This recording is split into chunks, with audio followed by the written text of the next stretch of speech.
دیکھتا ہوں تو مجھے یہ ساری دنیا کے بادشاہ، وزیر، مشیر اور بڑے بڑے عہدے جن پر لوگ ناز کرتے ہیں مجھے ہیچ نظر آتے ہیں، مجھے اپنا باپ سرتاج نظر آتا ہے اور مجھے اپنا باپ سب سے بڑا صدر اور وزیر اعظم نظر آتا ہے۔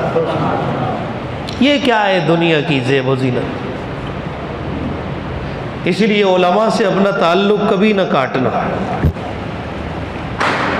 حضرت مولانا الیاس رحمۃ اللہ تعالی علیہ، اللہ ان کی قبر پر کروڑوں رحمت نازل فرمائے، سب کہو آمین۔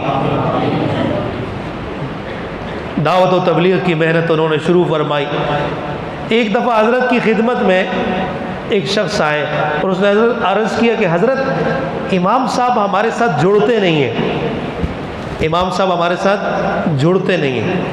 حضرت سخت ملفوظات میں لکھا ہے کہ حضرت کا رنگ سرخ ہو گیا، غصہ ہو گئے۔ سنو، حضرت نے فرمایا خبردار آئندہ ایسے الفاظ مت کہنا ورنہ تمہارا خاتمہ ایمان پہ نہیں ہوگا۔ کیوں فرمایا؟ کہ تم جو عمل کرتے ہو، بھائی ہم جو تعلیم کرتے ہیں 10 منٹ کی ہوتی ہے، ہفتے میں ایک گشت کرتے ہیں، یہ علماء، یہ حفاظ اور قراء تو 24 گھنٹے دین کی محنت کر رہے ہوتے ہیں۔ گویا کہ حضرت کا اشارہ تھا کہ تم وہ جو محنت کر رہے ہو اس کو دین نہیں سمجھتے ہو۔ یہ تو حضرت نے ایک اس شخص کے لیے فرمایا جو فکر مند تھا کہ حضرت جڑتے کیوں نہیں، حضرت نے اس کو۔ تو آپ بتاؤ کہ ایک عام آدمی جو علماء سے جڑے بھی نہ اور پھر دل میں کینہ حسد بغض رکھے، بہت خطرناک بات ہے۔ خطرہ کتنا ہے؟ حضور کا فرمان سنا رہا تھا، آپ نے فرمایا قرب قیامت میں میری امت پر ایک زمانہ ایسا آئے گا، میری امت کے لوگ علماء سے بلا وجہ حسد اور کینہ رکھیں گے۔ فرمایا جب یہ وقت میری امت پہ آئے تو ان پر 3 قسم کی مصیبتیں، 3 قسم کی پریشانیاں، 3 قسم کے عذابات میں اللہ ان کو گرفتار کرے گا۔ پہلا عذاب فرمایا یہ کمائیں گے، محنت کریں گے، لیکن ان کے رزق میں برکت نہیں ہوگی۔ نمبر 2، اللہ تعالیٰ ان پر ظالم جابر حکمران مسلط کر دیں گے۔ نمبر 3، ایسے لوگوں کا خاتمہ ایمان پر نہیں ہوگا، بغیر ایمان کے دنیا سے جائیں گے۔ علم کی، علماء کی تحقیر کرنا، یہ اس سے ایمان سے آدمی چلا جاتا ہے۔ اچھا ایک اور حدیث سناؤ، آپ نے فرمایا قرب قیامت میں آدمی اپنی بیوی سے زنا کرے گا۔ عجیب بات ہے، بیوی سے تو زنا نہیں ہوتا، کیسے ہوگا؟ علماء نے لکھا، آج کے زمانے میں سمجھ آئے گا۔ علماء نے لکھا ایک آدمی زبان سے کلمہ کفر کہے گا، شاعر اسلام کی توہین کرے گا۔ اب توہین کے لیے جو اس نے الفاظ کہے، علماء شاعر اسلام میں سے، مساجد شاعر اسلام میں سے، یہ خانقاہیں، یہ دین کے شعبے شاعر اسلام ہے، اسلام کی نشانیاں ہیں۔ فرمایا کہ زبان سے کلمہ کفر کہے گا۔ کلمہ، اب میں سوال آپ سے کرتا ہوں، نکاح مسلمان کا ہوتا ہے کافر کا؟ بولو بھائی، ایمان مسلمان ہوتا ہے۔ ایک ہندو ہے، اس سے آپ اپنی بیٹی کا نکاح کروائیں گے؟ عیسائی سے؟ بلکہ اگر آپ اس سے کہیں گے پہلے کلمہ پڑھو، مسلمان بنو، پھر میں اپنی بیٹی آپ کو نکاح میں دوں گا، ایسے ہی ہوگا؟ کافر کے نکاح میں، کافر کا نکاح ہوتا نہیں، مسلمان ہونا شرط ہے، اور اگر آدمی کافر بن جائے تو پچھلا نکاح رہتا نہیں۔ فرمایا یہ کلمہ کفر کہے گا، اس کا نکاح ٹوٹ جائے گا، اس کا ایمان چلا جائے گا۔ جب ایمان گیا تو نکاح بھی گیا۔ اب دنیا یہ آپس میں کیا سمجھ رہے ہیں؟ ہم میاں بیوی ہے، لیکن اسلام کی نظر میں یہ زنا کر رہے ہیں، میاں بیوی نہیں ہے۔ اب اس کا خاتمہ، اب یہ میاں بیوی والی زندگی، زنا کی زندگی گزار رہے، اور جب چونکہ کفر کا کلمہ کہا، توبہ بھی نہیں کی، مر گیا تو بغیر ایمان کے مرا۔ اللہ ہم سب کی حفاظت فرمائے۔ اور دوسرا خطرناک جو آج عام ہے کہ آدمی بیوی سے زنا کیسے کرے گا؟ فرمایا بیوی کو طلاق دے دے گا اور دوسرے سے کہے گا کسی نے سنا نہیں، کسی کو پتہ نہیں، آئندہ ایسے نہیں کریں گے۔ طلاق دے دی، بیوی کو فارغ کر دیا، اب طلاق کے بعد بیوی اجنبی ہوتی ہے، اس کا نکاح میں رہتی نہیں ہے، لیکن یہ کیا کہتے ہیں، کسی کو بتانا نہیں چاہتا ہوا ماں، اور کیا ہے، اب یہ آپس میں تو رہ رہے ہیں، دنیا والوں کی نظر میں میاں بیوی ہے، لیکن اللہ رسول کی نظر میں یہ زنا کر رہے ہیں۔ اللہ حفاظت فرمائے۔ اسی لیے کہتے ہیں علم سے، علماء سے ہم جڑیں، قرآن سے جڑیں، تاکہ ہمیں پاکی ناپاکی کے، جائز ناجائز کے مسائل بھی پتہ لگیں۔ آج ہماری دوستیاں فاسق فاجر بدکاروں کے ساتھ، گالی دینے والے کو یار کہتا ہے، اور آپ سنو، آپ صلی اللہ علیہ وسلم نے فرمایا، مسلمانوں، صحابہ سے سوال کیا، میرے صحابہ یہ بتاؤ کوئی آدمی اپنی بیوی بیٹی کو گالی دے سکتا ہے؟ صحابہ نے فرمایا اللہ کے نبی کون اپنی بیٹی کو گالی دے گا؟ فرمایا کوئی اپنی ماں کو گالی دے سکتا ہے؟ صحابہ نے فرمایا اللہ کے نبی کون اپنی ماں کو گالی دے گا؟ کون اپنی بیٹی کو گالی دے گا؟ کوئی نہیں دے سکتا۔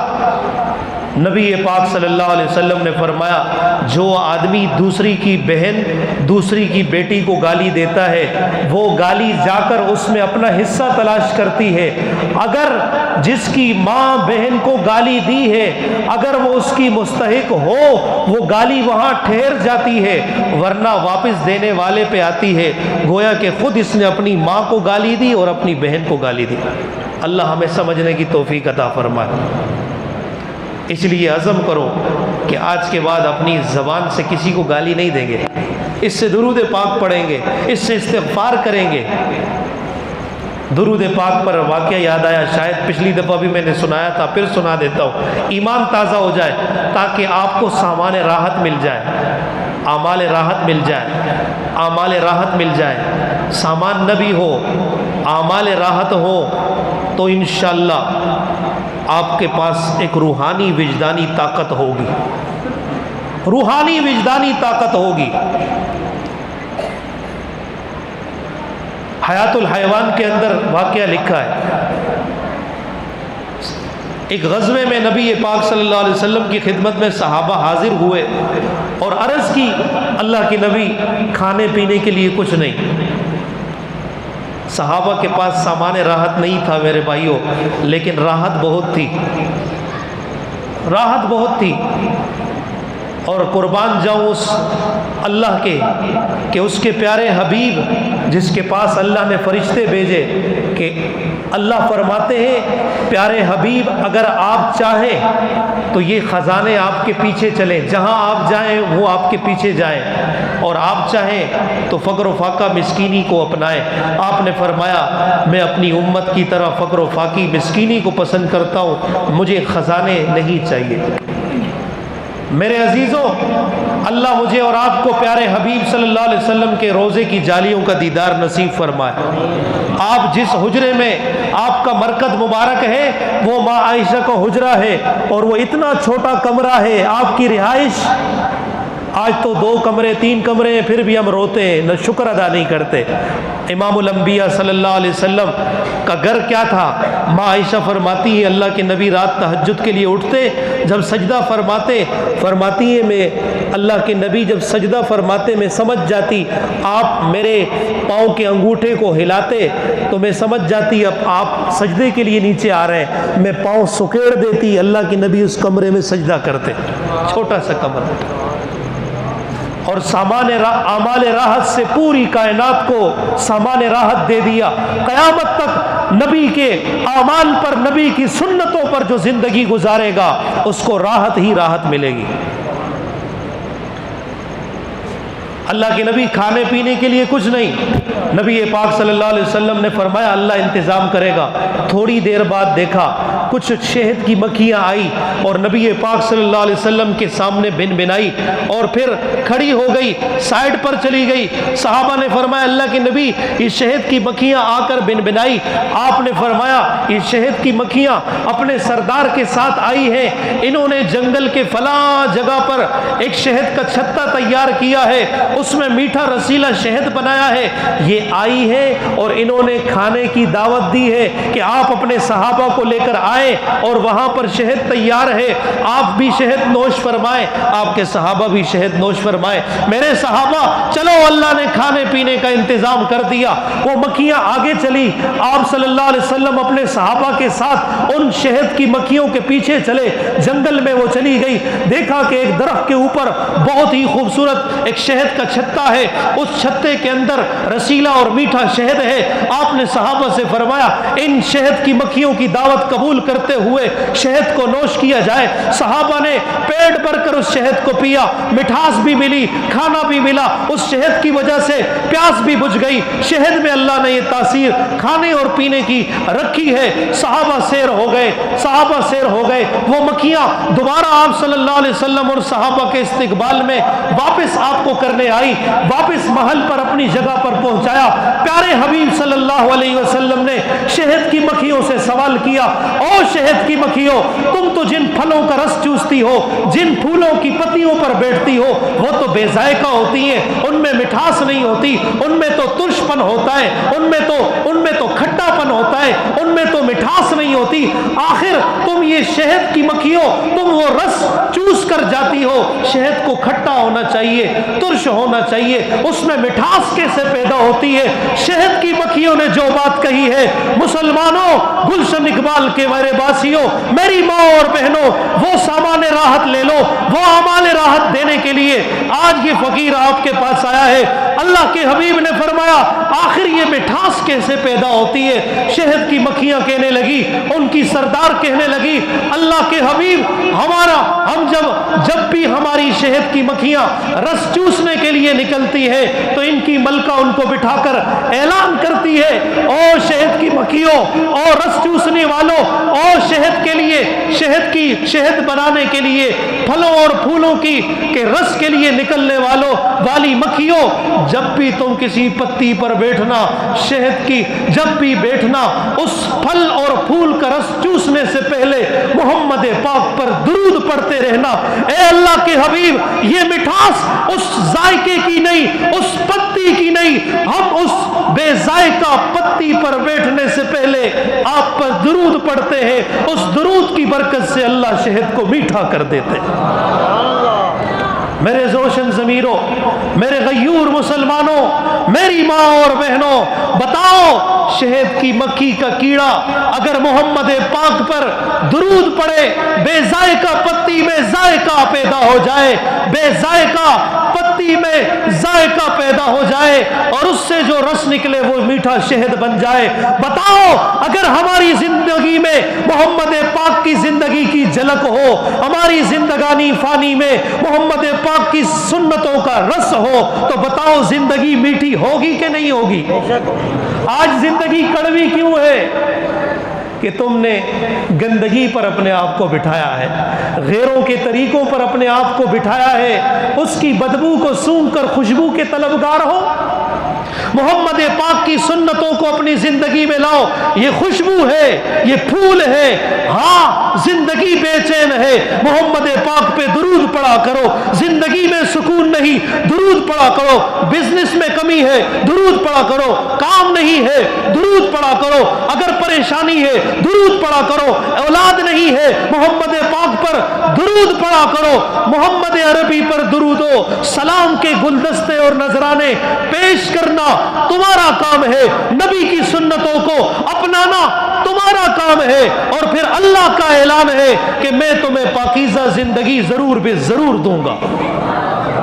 بتاؤ اللہ اپنے وعدے کے خلاف کرتا ہے؟ چودھری صاحب کے وعدے پہ یقین کرنے والوں، وزیر اعظم اور الیکشن کے دنوں میں اپنے ان امیدواروں کی جھوٹی قسموں پہ اعلان کرنے والوں، جو جیتنے کے بعد تمہیں دوربین خوردبین میں بھی نظر نہیں آتے، ان پر بھی تم یقین کر لیتے ہو، ان کے لیے ڈول کی تھاپ پر ناچتے بھی ہو، گاتے بھی ہو، پیسے بھی لٹاتے ہو۔ عجیب بات نہیں ہے، قرآن کی محفل ہو، مسلمان کو سکون نہ ملے۔ اب اگر اللہ نہ کرے گلی میں کوئی شروع کر دے تیر بجا، نبی چاہتے ہوئے ناچتا ہے، تو تیر بجا ہو رہا ہے، میں کسی پارٹی کا وہ نہیں کہہ رہا، لیکن ہم اپنا اب مسلمان ہیں، محمد پاک کا نام لیتے ہیں، لیکن آج اپنا کسی بھی پارٹی کا گانا بجتا ہے تو جس کو کہتے ہیں نا ایٹومیٹک ناچتے ہیں، کسی نے بولا بھی نہیں ہوتا ناچ رہا ہوتا ہے۔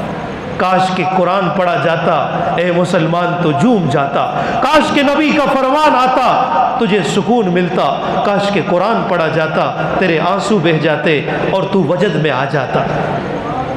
یہ وہ قرآن ہے جس کے بارے میں رب فرماتے ہیں، عجیب بات، رب فرماتے ہیں لو انزلنا ھذا القرآن علی جبل لرأیتہ خاشعا متصدعا من خشیۃ اللہ۔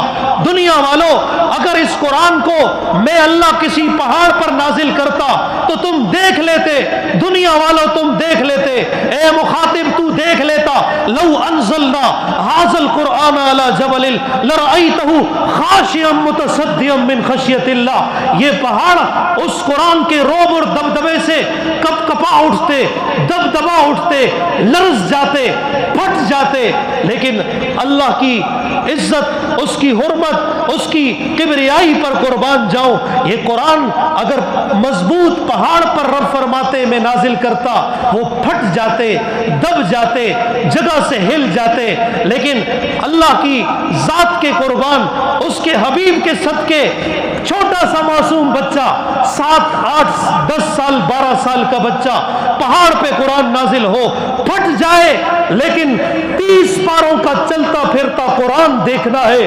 10 12 سال کے بچے کو دیکھو، اس کا سینہ قرآن کے نور سے منور ہوتا ہے، پھٹتا نہیں ہے۔ سبحان اللہ، یہ چلتے پھرتے قرآن ہے۔ وہ مصحف جو الماری میں پڑا ہے وہ بھی قابل احترام ہے، اور جتنا اس کا احترام ہے اتنا ہی حافظ قرآن کا احترام کیا کرو، اس لیے کہ یہ وہ پاکیزہ سینہ ہے جس کو اللہ نے اپنی کتاب کی حفاظت کے لیے چنا ہے۔ اپنا اپنا محاسبہ کرو، کتنا قرآن یاد ہے؟ اتنا بھی یاد ہے کہ نماز صحیح پڑھ سکے؟ مجھے یاد ہے 2015-16 میں چلے میں گیا، میرے ساتھ ایک بابا تھا، بڑی لمبی عمر تھی، انا اعطیناک الکوثر، 40 دن میں بابا انا اعطیناک الکوثر نہیں پڑھ سکتا تھا، بڑھاپا آ گیا۔ اللہ ہر سینے میں قرآن نہیں ڈالتا۔ بتاؤ، آپ کے گھر میں برتن ہے، دودھ ڈالنا ہے، دودھ آپ نے ڈالنا ہے، شربت ڈالنا ہے، پانی ڈالنا ہے، گندے برتن میں ڈالو گے؟ اپنے لیے یا دوسرے کے لیے ڈالو گے؟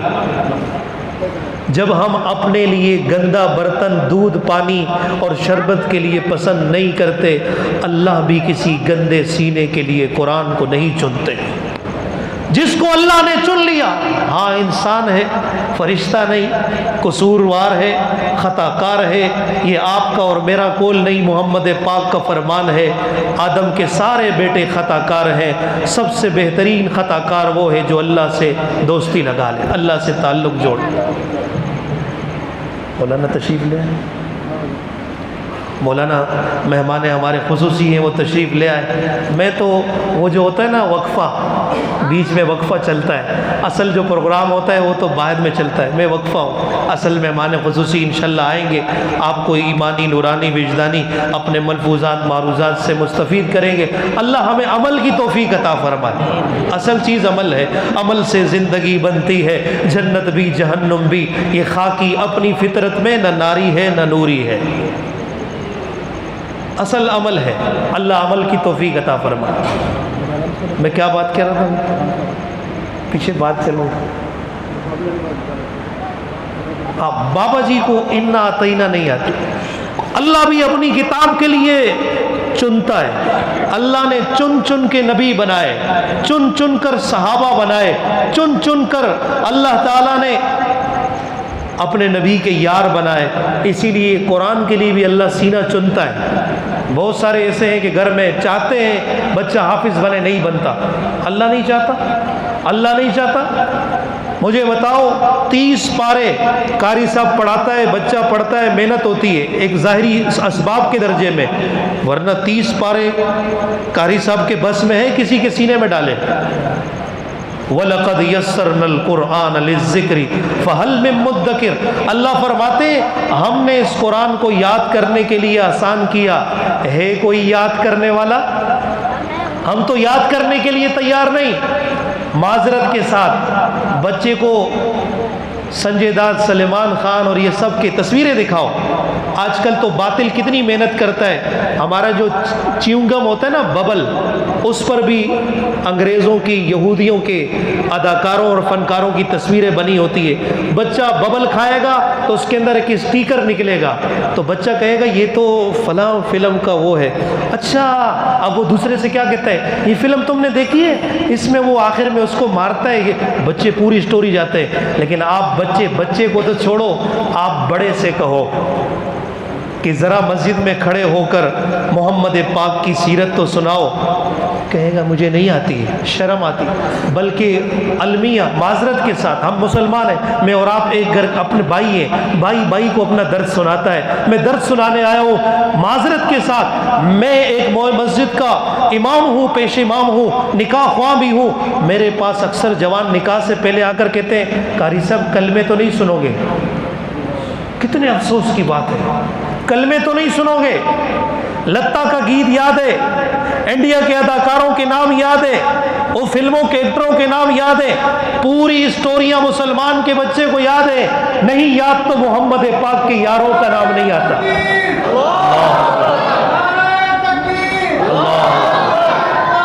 زندہ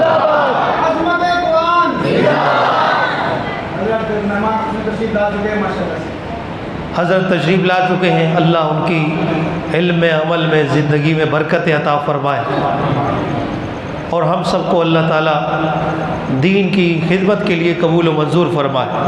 میں آخری بات عرض کروں، کیا بات کہہ رہا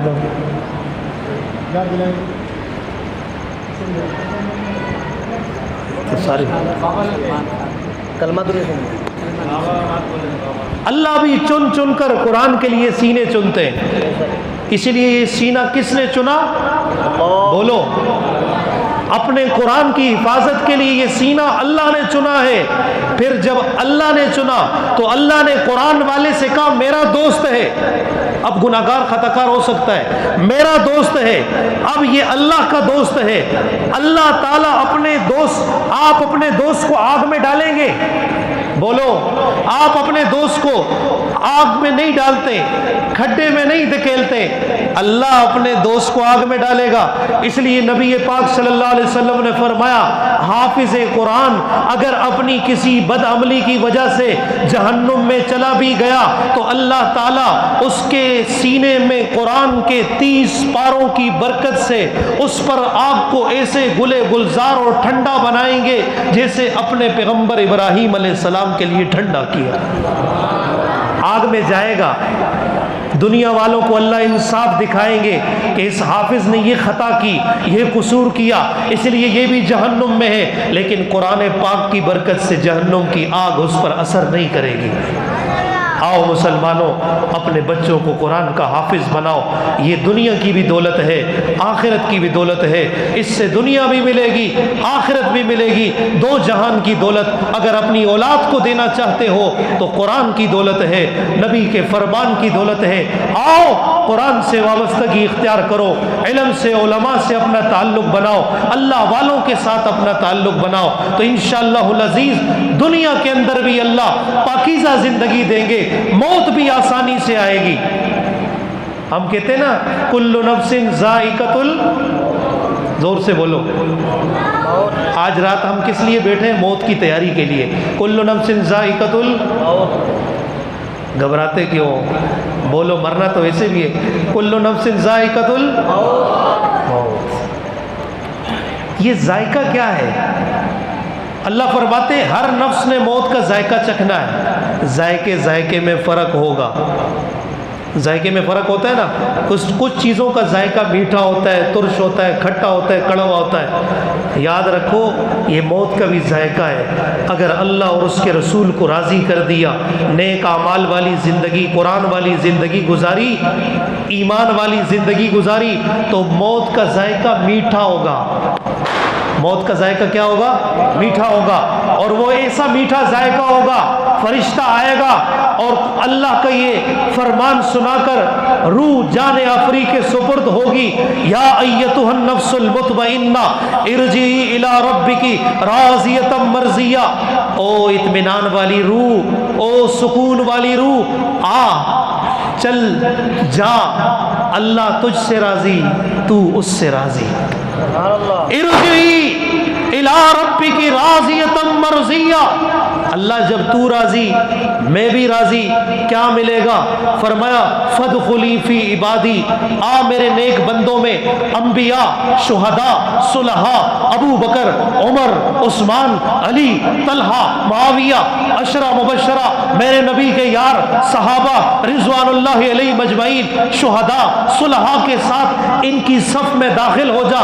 اللہ ادھر داخل کیا، آگے کچھ ملے گا، فرمایا فادخلی فی عبادی، پہلے اعزاز یہ ہے، اعزازی طور پر پہلے میرے نیک نبیوں، صلحاء، اتقیاء کی صف میں کھڑا ہو جا، تاکہ دنیا والے دیکھ لیں کہ تو نے میرے گن گائے، میرے نبی کے طریقوں پر زندگی گزاری، میرا قرآن پڑھا، میرے نبی کا فرمان پڑھا۔ فادخلی فی عبادی، اللہ اس کے بعد کیا ملے گا؟ فرمایا وادخلی جنتی، میری جنت میں چلا جا، اور خالدین فیہا ابدا، اب جنت میں گیا ہمیشہ رہے گا، اللہ بھی ہمیشہ رہے گا، جو جنت میں گیا وہ بھی ہمیشہ رہے گا، مرے گا نہیں۔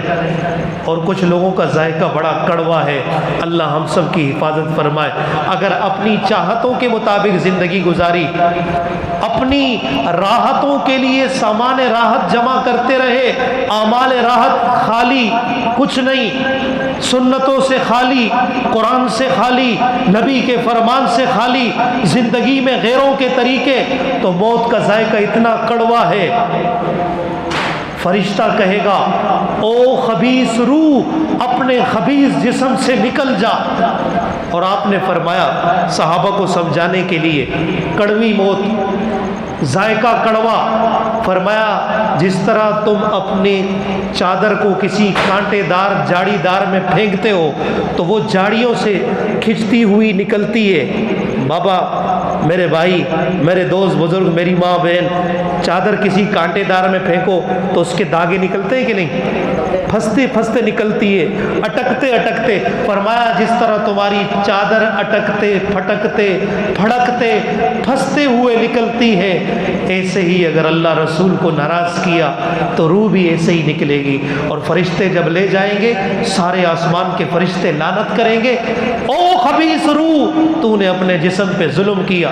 اللہ فرمائیں گے کس کی روح لائے؟ اللہ فلاں فلاں کا بیٹا، فلاں فلاں کی بیٹی۔ اللہ فرمائیں گے تعاد الروح الی جسدی، اس کی روح اس کے جسم میں لوٹاؤ، یہ خبیث روح ہے، یہ خبیث روح ہے، خبیث روح ہے، اس کے خبیث بدن میں واپس کر دو۔ اللہ ہم سب کی حفاظت فرمائے۔ تو بتاؤ ذائقے والی موت چاہیے یا کڑوی موت چاہیے؟ ذائقے والی موت کس کس کو چاہیے؟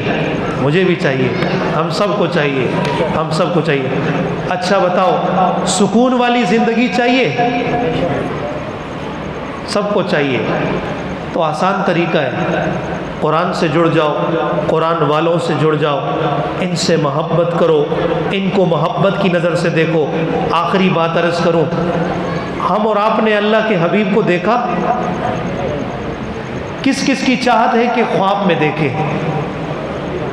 ماشاء اللہ، چاہتے ہو کہ دیکھیں، چاہتے ہو کہ دیکھیں۔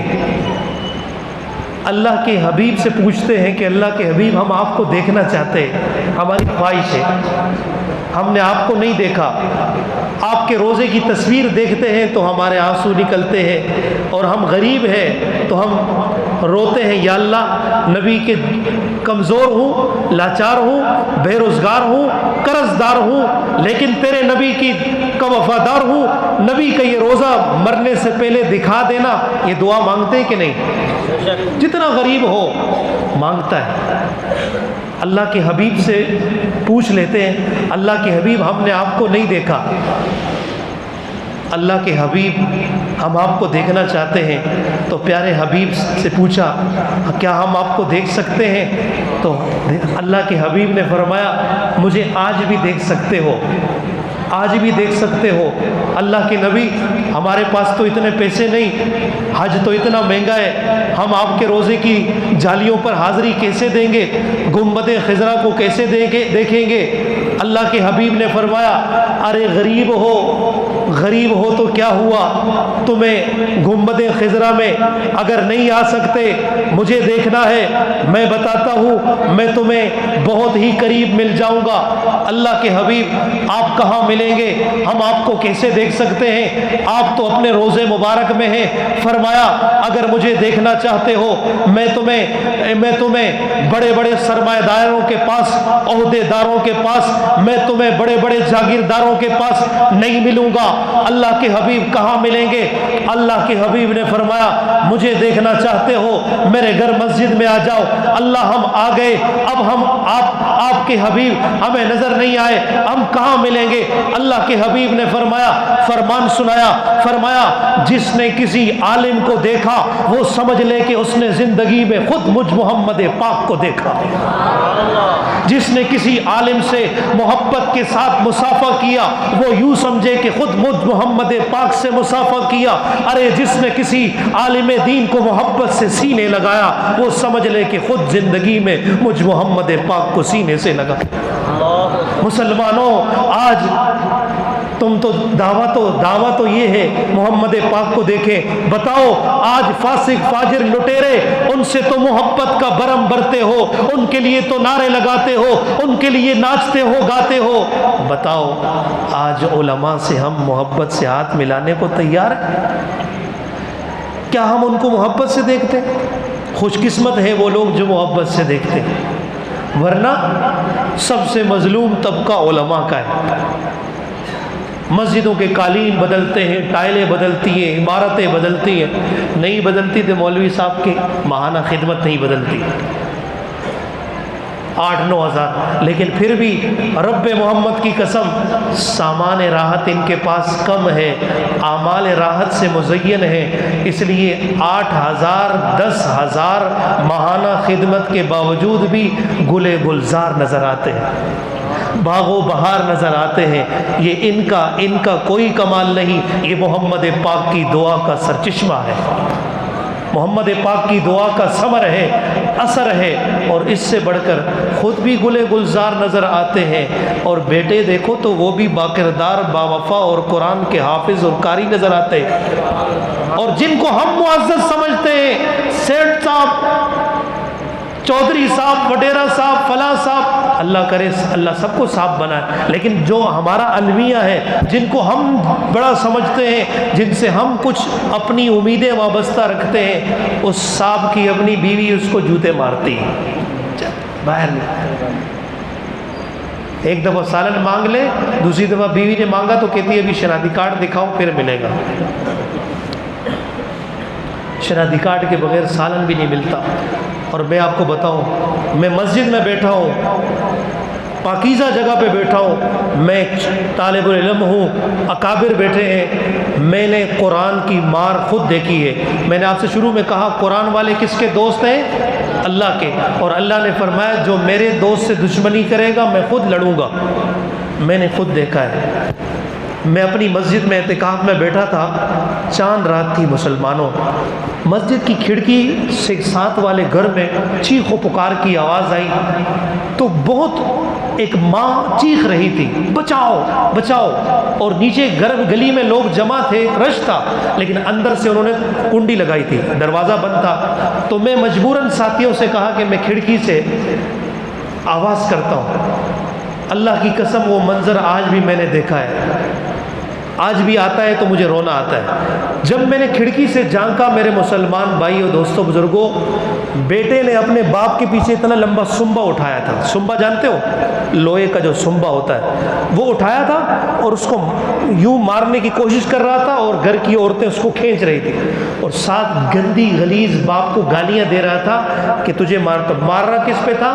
باپ نے سوزوکی چلاتا تھا، باپ نے کہا کہ وہ پیسے دو، یہ باپ کو نہیں دے رہا تھا، اس پہ جھگڑا کیا باپ کو۔ بعد میں پتہ چلا جیسی کرنی ویسی بھرنی، ماں باپ کی نافرمانی کی سزا دنیا میں ملتی ہے۔ بعد میں مجھے کسی نے بتایا کہ مولوی صاحب اس کے ساتھ ایسا ہی ہونا تھا، اس باپ کے ساتھ۔ میں نے بولا کیوں؟ بولا یہ جو اس کا جو بوڑھا باپ ہے نا، یہ اپنے باپ کے ساتھ بھی ایسے کرتا تھا۔ علماء سے، مسجد سے قریب ہو کر دور رہتا تھا، پھر ایسا ہوتا ہے۔ اور آج بھی مدرسوں میں جاؤ، مسجدوں میں جاؤ، دین کے وفادار سپہ سالار چوکیدار وہ اپنے استاذوں کی جوتیاں سر پہ رکھتے ہیں اور ان کو سعادت سمجھتے ہیں۔ اللہ تبارک و تعالی ہم سب کو دین پر استقامت نصیب فرمائے۔ آج کی اس رات اللہ سے مانگیے، اللہ تعالیٰ کی طرف متوجہ ہو جائیے۔ آپ صلی اللہ علیہ وسلم جنت البقیع اس رات گئے، کیوں گئے؟ امت کے سبق کے لیے کہ اپنی موت کو اس رات یاد رکھنا۔ آپ نماز میں کھڑے ہوئے، کیوں کھڑے ہوئے؟ آپ کو نماز کی ضرورت نہیں، آپ کو ہمارے درود پڑھنے کی ضرورت نہیں، وہ بخشے بخشائے ہیں۔ درود پڑھیں گے ہمیں فائدہ ہوگا، نماز پڑھیں گے ہمیں فائدہ ہوگا۔ آپ جنت البقیع گئے، واپس آ کر لمبا قیام کیا، رکوع کیا، سجدہ کیا، تعلیم امت کے لیے کہ اس رات میں اللہ کو نہ بھولنا، اور اس رات کو جیسے بناؤ، اس کا یہ مطلب نہیں کہ کل کی آج رات نماز پڑھی کل چھوڑ دیے، نہیں، اسی رات کی طرح ہر رات کو بناؤ، ہر بات کو بناؤ، انشاءاللہ دنیا قدم چومے گی، راحت اور سکون تمہارا مقدر بنے گا۔ اللہ تعالیٰ مجھے اور آپ کو دین پر استقامت، اخلاص اور للہیت نصیب فرمائے۔ وآخر دعوانا الحمدللہ رب العالمین۔